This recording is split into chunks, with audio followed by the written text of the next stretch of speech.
সম্মানিত দর্শক, আমরা আজকে আলোচনা করব 33তম বিসিএসের একটি গুরুত্বপূর্ণ ম্যাথ।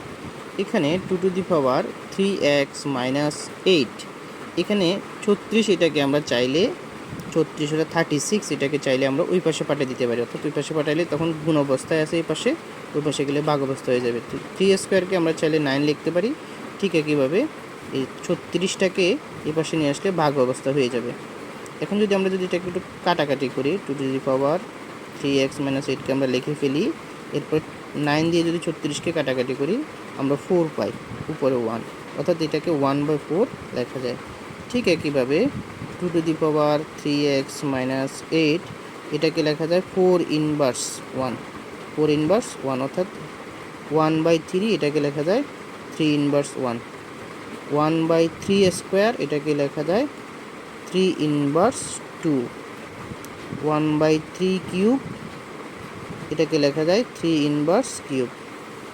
ঠিক একইভাবে আমরা এখানে এটাকে লিখতে পারি 2 3x - 8, এখানে বেস সেম করার জন্য, এটার সাথে বেস সেম করার জন্য আমরা লিখব এটাকে 2 স্কোয়ার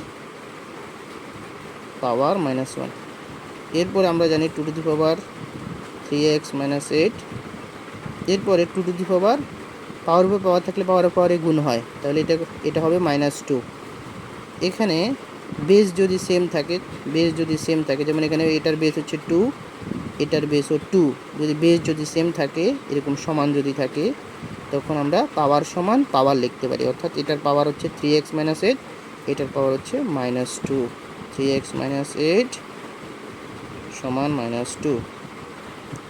এখন আমরা যদি 3xকে রেখে দিই, -2 এটাকে ওই পাশে পাঠাই দিই, তখন হয়ে যাবে -2, এটা হয়ে যাবে +8, তখন এটা এখানে থাকবে +8 থেকে -2 গেলে 6, এখানে হচ্ছে 3x।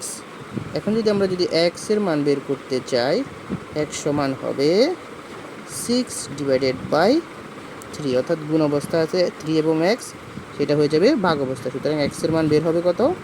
x এর মান বের হবে 2, সুতরাং অ্যান্সার হচ্ছে 2।